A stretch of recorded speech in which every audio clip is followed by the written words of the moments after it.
and welcome to the Sacral Circle, where we are healing sexual trauma collectively and lovingly. I'm your host, Janie Terrazas, and I'll be interviewing individuals from all walks of life who have faced sexual trauma or abuse in one form or another and triumphed over their adversity.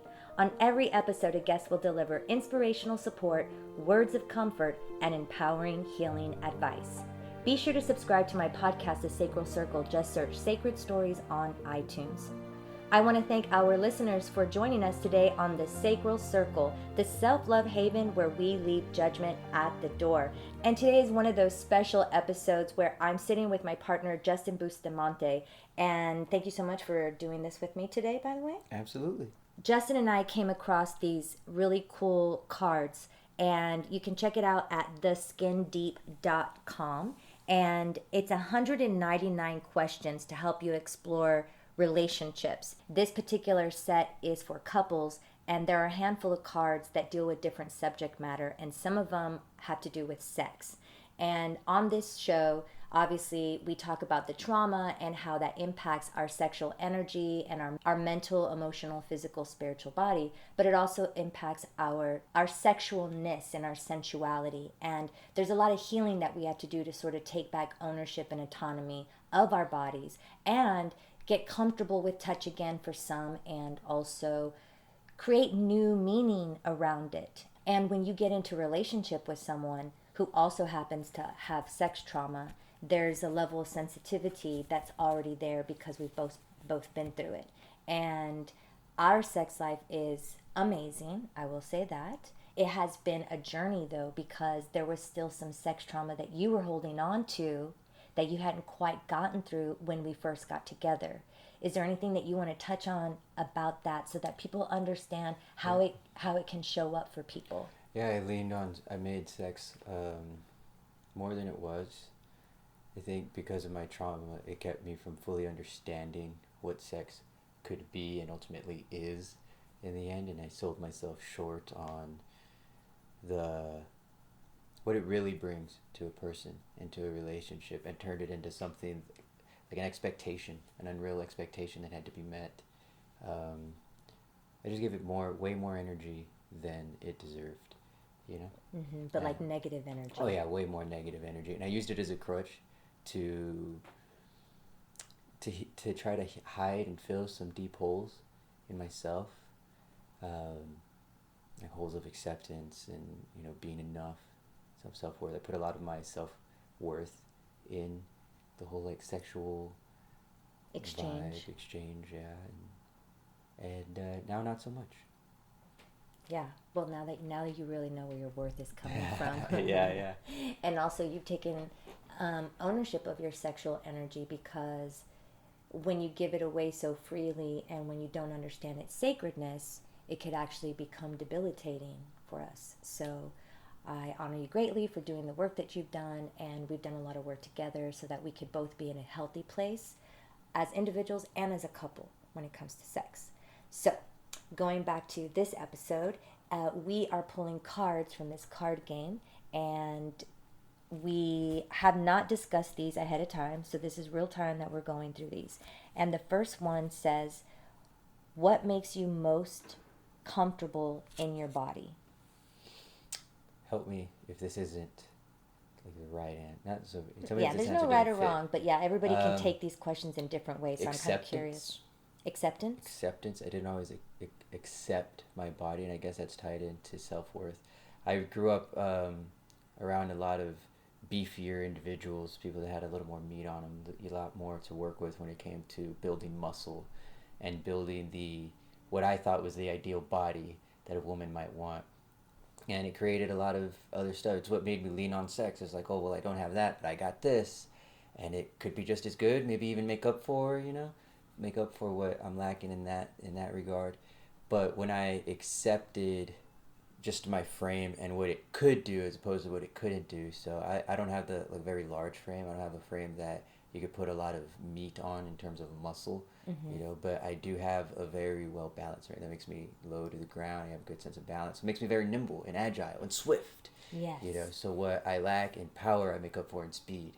And that could be just as impressive. And when I embrace that, I started embracing my inner cricket, and that's where I got, all these little hops I do, and it fed me in a different way, a more healthy way, because uh, being able to do that and accept myself and just love that part of myself, hey, look what I can do, but not in a cocky, arrogant way, really fill the void that I was using sex and sex appeal to fill. It wasn't something I could get from another woman or another person. Just, it wasn't any kind of validation you can get it from anywhere else other than yourself. So when I just accepted, hey, you got a small frame. What are the best things about a small frame? Being able to balance, agility, speed. It's easier for you to do certain things. Your body mechanics work in your favor a little more. It was just fun. It was just... You really started to understand, like you said, the mechanics of your body and how to use your body to the best of your ability in whatever situation you're in. It's like, okay, how can I use... It's like physics. Yeah, pretty much. And then of course that comes into play in the bedroom, which is really nice. And you have great cardio, and that's good. Being able to accept yourself obviously makes you feel more comfortable in your body. So that was a really awesome answer. Is there anything else, like is there anything that I can do or that I say that makes you more comfortable in your body? I think you do enough with we'll call them random right now, compliments. I could be walking around the house, but sometimes I would have just shrugged off a little thought where it was like, oh man, you got to work on those abs. Your body's getting asymmetrical. You got to work one side more than the other. And then I'll turn the corner and you're like, man, babe, sometimes you're just so sexy and your body's so symmetrical. And you'll go right into everything I was just doubting about myself. Yes. And I love those moments. So I think you do enough right now. I think the timing's right, and I wouldn't change anything in that regard right now. So in other words, like the compliments that I give you really help yeah. build that comfortability. Because even if I hadn't just shrugged off some bad thoughts, they're nice to hear. So the next time I look at my body, I'll be like, hey, Janie loves it. I think that's one no of matter those, how I feel. I think it's one of those intuitive things that we have in that sort of synergistic connection, because that happens to me where I might be beating myself up a little extra about some body part or something about myself physically, and then less than 2 minutes later you'll be complimenting me or saying something about it, and I'm like, that's God, that's the universe helping us not be so mean to ourselves. Okay, so if there's anything else you want to chime in on that, I'll think about what that is for me. What makes you most comfortable in your body? I think, confidence. I now lean more on a lot of other qualities about myself that I now know makes me strong and makes me beautiful and makes me graceful and things like that. And if I could just bring that into the body, does that make sense what I'm saying? Like really feel like, hey, your body is a representation of all those things too, then it makes it easier for me to see my body with nicer eyes.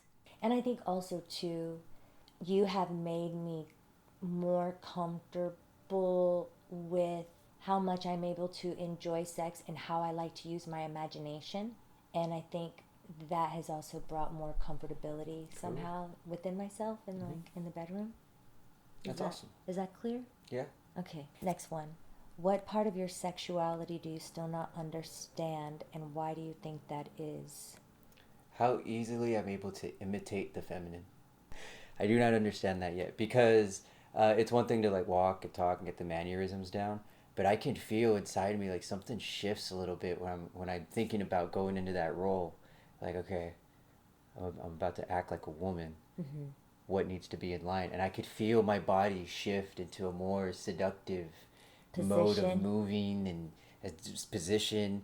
And I could just, it's weird. It's almost like I could feel myself, like it's almost if I could feel myself put on a woman's suit, kind of. Yeah, it's because you're invoking the feminine energy and within it's just you. So, and sometimes it takes over your body and you can feel it. Sometimes I'm scared of how far to just fall into that, because I'm like, whoa, it should not be this easy. Like, what is going on here?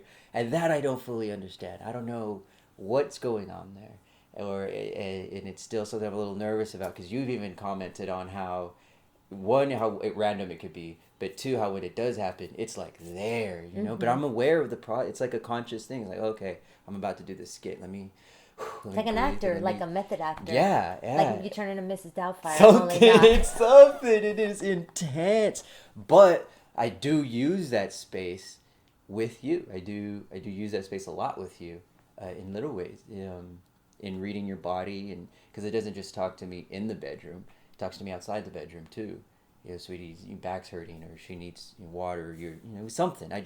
I can look at you and I can read it. I don't know how else to explain it, but your body will Speak send to me some you. sort of signal that gives me the intuitive knowing that you need some sort of nurturing, some sort of Mm. specific nurturing. And those are the days when I say, hey, I need to rub you down here. Oh, no, baby, you're good at it. No, I know you're probably good. I need to rub your legs down. I'm going to give you a quick rub. I'm going to give you a quick 10, 15 minutes of Yeah. some love. Usually when you do say it though, I really do Oh, yeah, need for it. sure. You just want to make sure it's not, like forced or anything. Yeah, yeah. Like I'm just filling my time with a Yeah, foot yeah. rub or something. It's like, Yeah. no, I need to rub some stuff out of your feet tonight. So nice when you Mm-hmm. do that. That takes me back to the previous question. What makes you most comfortable in your body? You being so in tune with my body, not just in the bedroom, but outside of the bedroom. Like you're into my body in any situation for the most part. So you're able to address my needs. And so if there's something funky, or you're always just making sure that I feel safe, while we're Mm-hmm. playing, I call it like, hanky panky, whatever. Um, okay, so what part of your sexuality do you still not understand, and why do you think that is so interesting? I really love that you went there with it. But I kind of understand what you're talking about in Yeah. terms of even myself, because remember I told you, I'm like, you know, I wish sex wasn't such a taboo subject. And I think over time, as we start to unveil and heal all the things that were keeping it from its sacredness, right? Then we can like have these conversations more freely and without any judgment. That's the whole thing, right? So we all have that masculine and feminine energy within us, and we actually can play with it. That's kind of like a little bit more dominant, a little bit more submissive, and things like that. And so I can take on that masculine energy in the bedroom. I like to. I'd rather be submissive and be in my feminine, but it's fun to kind of like dominate just a little bit more. Now I'm not going full blown BDSM and anything like that, but you feel the shift, and because you're able to go into that more Mm-hmm. submissive energy, we can play with that, Mm-hmm. in the bedroom. And so I think we both know which roles we prefer to play, but Mm-hmm. we're not afraid to go in the other. And that also opens the door for even more fun, I feel, and more ecstasy and more pleasure to explore. Because it really is like that space, especially when you start using the power of imagination, can really take the pleasure levels up on like to the meta Oh, yeah, scale. for sure. That's why you were like, I'm like, just watch. As you heal more, you're going to get into that sacred, sexy sex shit. Because you're still sort of operating on that 3D level. Mm-hmm. Too much of the root chakra physicals. Like we got to bring you Yeah, up into yeah. the higher realms and Yeah, and bridge it's been the awesome. bridge the higher and the lower energies of our chakras. Everything is more intense in 4D, even the orgasms. Okay, so as far as mine, what do I not understand? I do not understand. Well, I guess I do. I was going to say there are times when I notice that my mind will take me into a role where you're much older than me. And I'm actually older than you. But like that, it's Not like, by much. well, yeah, enough. um, but not just like a little bit older, but it's kind of like, oh, I'm back into my early 20s and you're just this like much older, mature man. And I still wonder, I'm like, I don't know if it's that Lolita thing that the collective has been imprinted with, Yeah. or what it is. But yeah, it's pretty interesting. Ideally, how often would you like to have sex per week? Oh, this is an interesting. This is almost still a little bit of a touchy subject. So let's see how this one rolls. See, the thing is, it's not so much sex as much as it is sexual activity.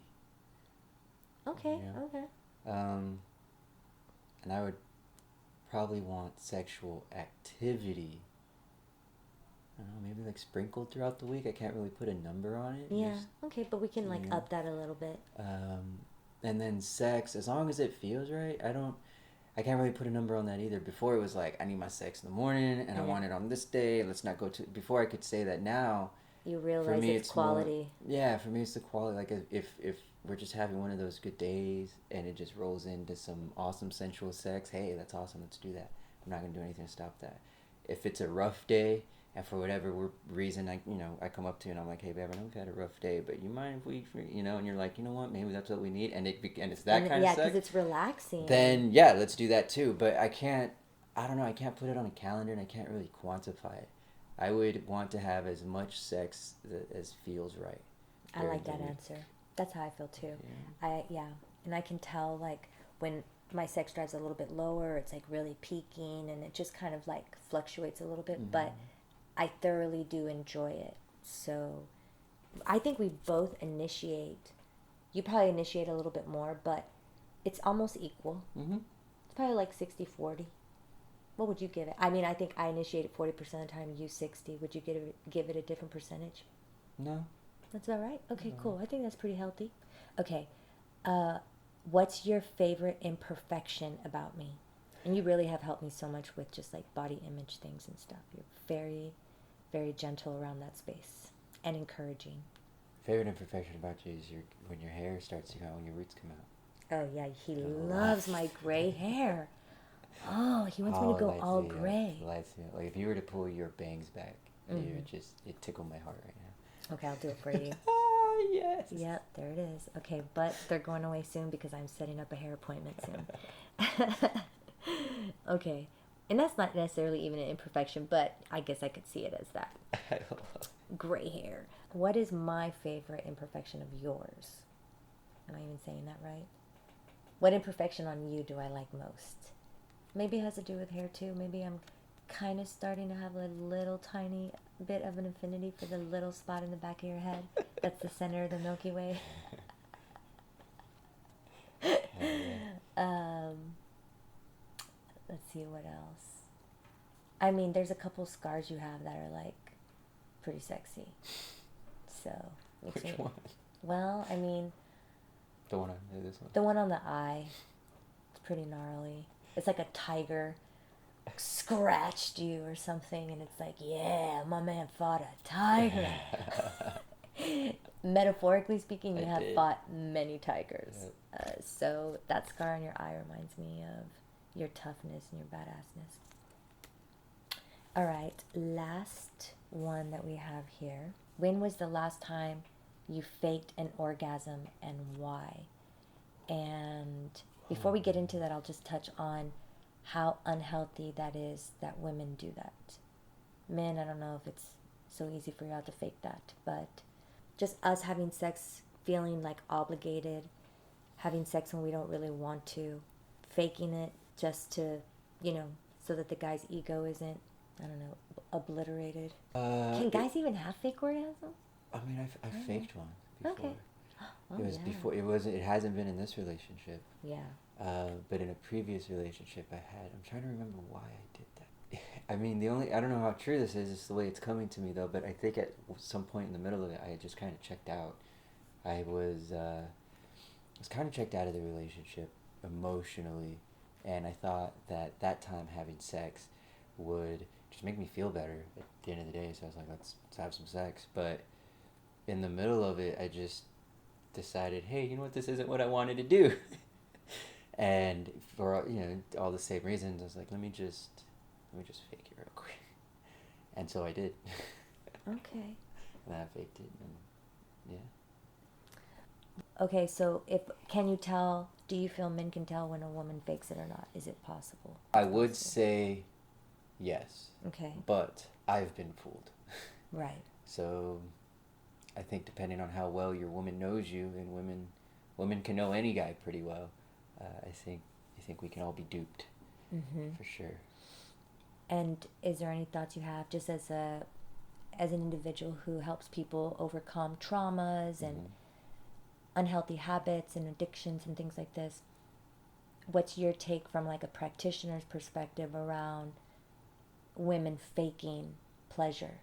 If you're already in a position where you're having obligatory sex, faking the orgasm, if obligatory sex is a small step towards giving your power away, then faking an orgasm is the giant leap to giving your power away, especially in that relationship, if that's what the situation you're in. Right. So you need to honor that. And if this sounds like something that doesn't make sense to you, and you got a big blank space in your head making you go, "What the fuck?" Right.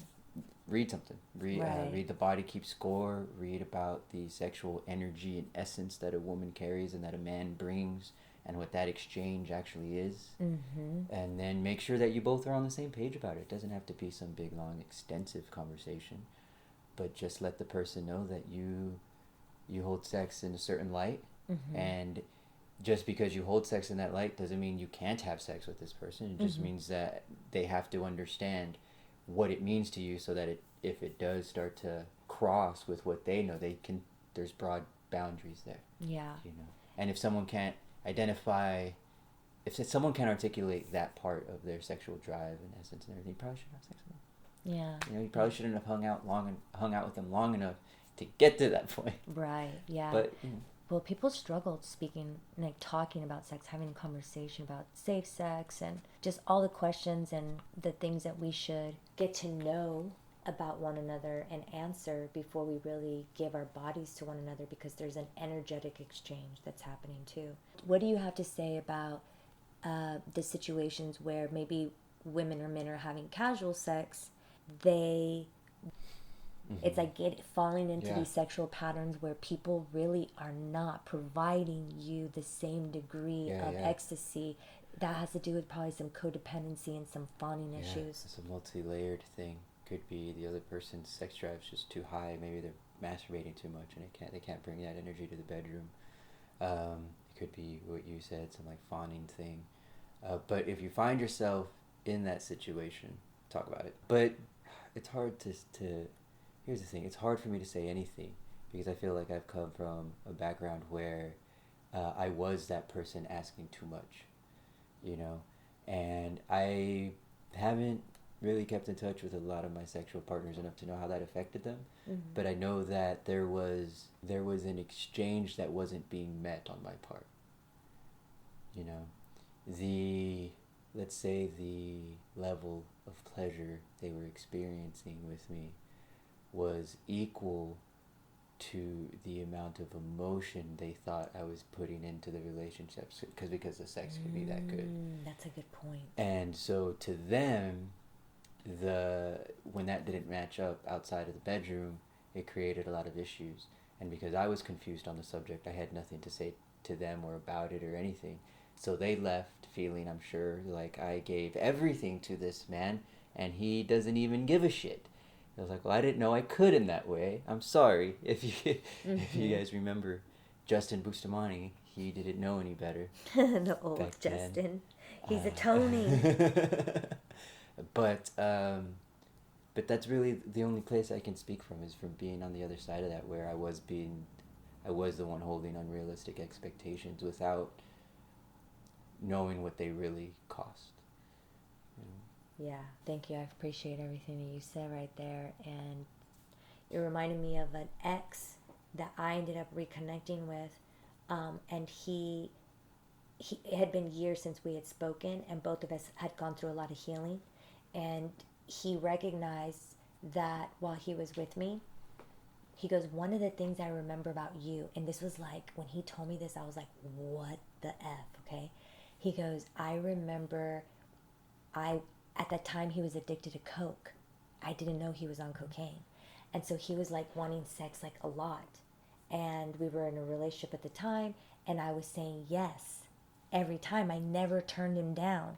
Even when my body was like, yeah, you really don't want to, I would say yes. He goes, I remember that was one of the reasons why I felt so hard in love with you, is you were so nice, but you were so giving, and so even when it came to that, you never said no, and you would let me go as long as I wanted to or whatever, and it was never a thing. And it was like, holy shit. And then a couple of years later, I discovered the whole concept of fawning, that trauma, the F, fight, flight, freeze, fawn. And yeah, I did a lot of work around that. So with you were wanting a lot of sex pretty early on also, and I realized where it was coming from.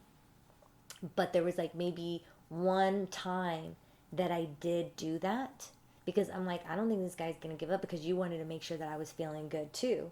And so I ended up faking it that one time. And then I remember, Janie, you can't start that shit. And I had a conversation with you. I think the next day I was like, I'm going to have a safe talk with you about something.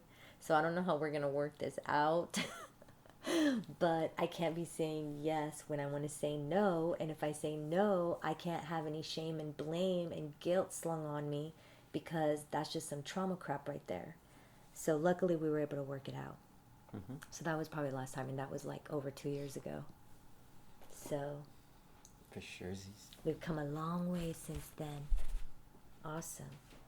Anything else you would like to add in terms of, just the sacredness of sex now and your transition from what you viewed it as to what it is for you now? Because I believe it's for healing, for connection, and for pleasure. Healing, connection, and pleasure. Yes, all those things. I would recommend people go on a sex fast. Go on a sex fast and throw other things on that list besides sex. I know for me it was alcohol and sex. No alcohol or sex for 30 days. After that, it's your choice if you want to, drink and how and when and what and all that. Right. But for 30 days, just make an agreement to yourself that you're not going to drink, and that you're especially not going to have sex or drink to fill any of the holes that you're used to filling with it, and just challenge yourself with it. Yeah, it's like a distraction, a big distraction. Mm-hmm. And see what comes up, man. You'll notice a lot of emotional stuff come up. It's really interesting. How if you take away some of the coping mechanisms, how some of the issues come up naturally to be resolved. Mm-hmm. Yeah, there's a lot of power in that. I did that same thing, and a lot was revealed that needed to be healed.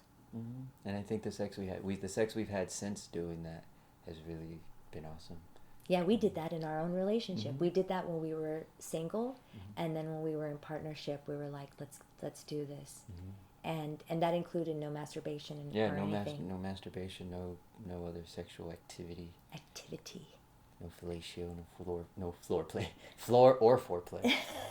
No foreplay on the floor, no floor play or foreplay. That's awesome. You've been on previous episodes. Y'all have to check it out. If you want to know a little bit more about his story, you can also go to justinthechangeartist.com to learn more about what he does to help people live healthier lives. Be sure to also check out our podcast. Just go to mindfullovepodcast.com. I love you. Thank you so much for being a part of this episode. Thank you for having me. I love you too. And thank you to our beautiful listeners for tuning in. Be sure to subscribe to the Sacred Stories podcast on iTunes, where you'll find other impactful, inspiring shows. Connect with me via social media. Just search at The Sacral Circle. You can also visit janieterrazas.com.